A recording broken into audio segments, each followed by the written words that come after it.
Let's talk truth for a minute. A lot of people say they want more out of life.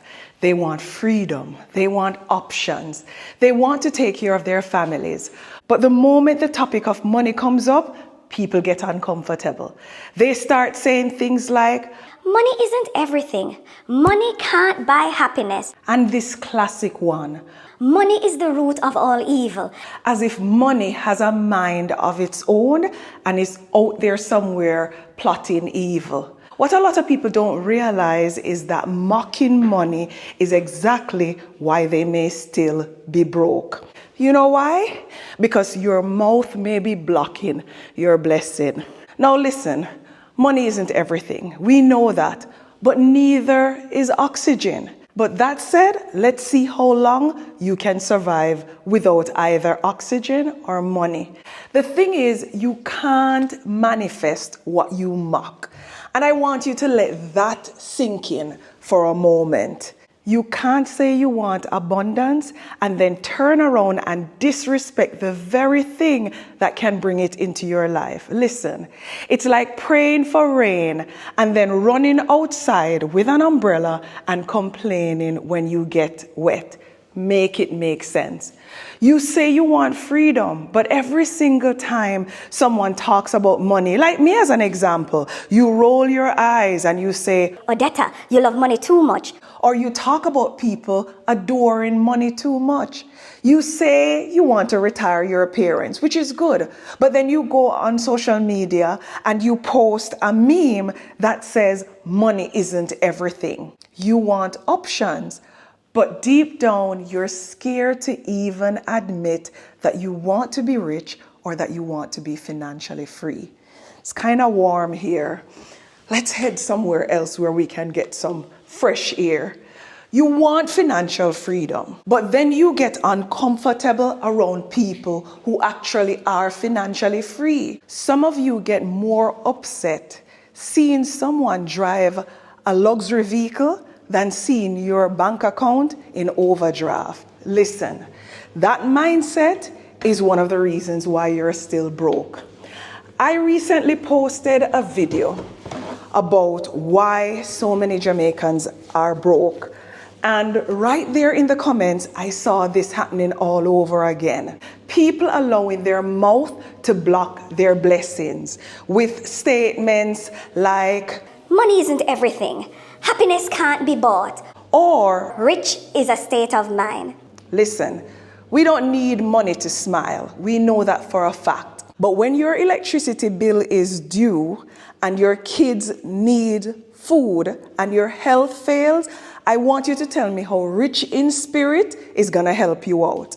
Now, by no means am I trying to say that we should worship money, but we need to respect it because it's a tool. And if you mock the tool, you're never going to master it. You actually become a slave to it instead, because what money is going to do, it's going to control you by limiting your freedom and your options.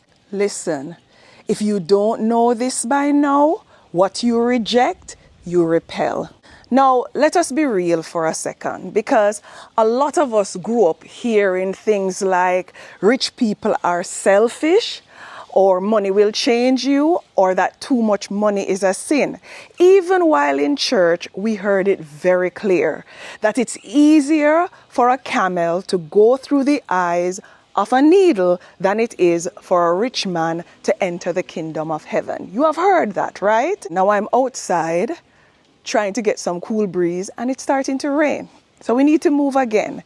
Anyway, back to the Bible scripture that I was quoting. The point of that scripture was never that being rich is evil. It was that whenever wealth becomes your idol, it's harder to fully surrender to God. Because Matthew 19 verse 26 confirms this by saying, with man, this is impossible, but with God, all things are possible. So no, being rich doesn't keep you from heaven, but loving money more than God certainly will. Let's call it what it is, right? The kind of rhetoric about money, or that kind of rhetoric about money, I should say, that I just shared, was actually born out of fear. And this is fear wearing the mask of humility.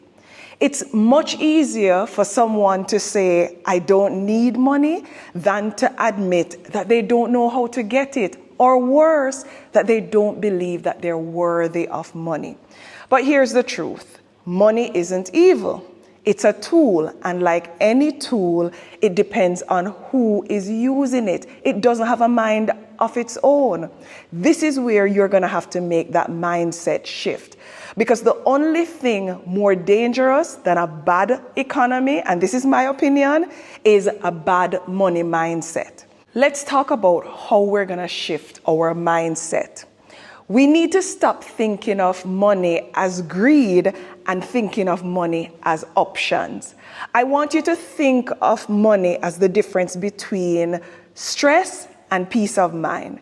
Because money gives you freedom.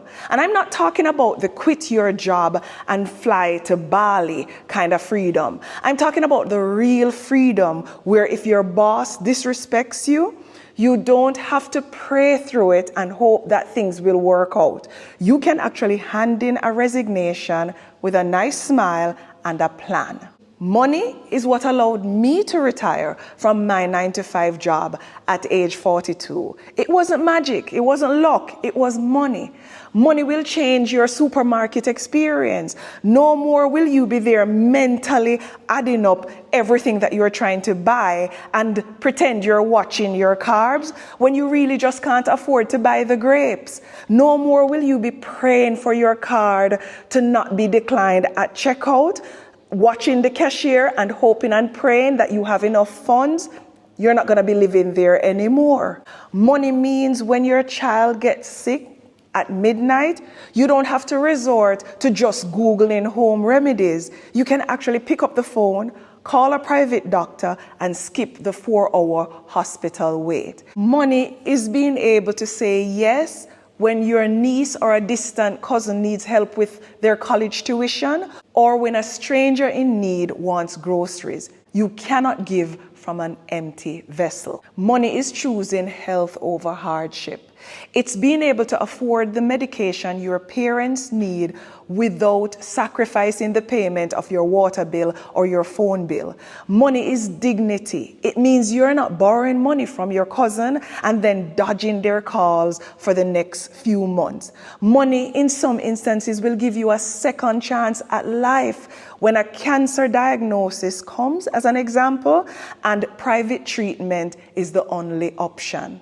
All that said, money is a choice, and I want you to start seeing it for exactly what it is. If you want to eat healthy, good food will cost money. You want to rest, it's going to cost you money as well. Even peace has a price. Have you ever noticed how quiet rich neighborhoods are? You barely hear a sound. Money buys quiet time and peace.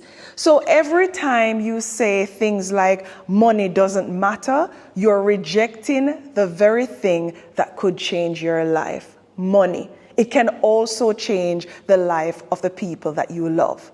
So that said, let's talk about how we're going to manifest it.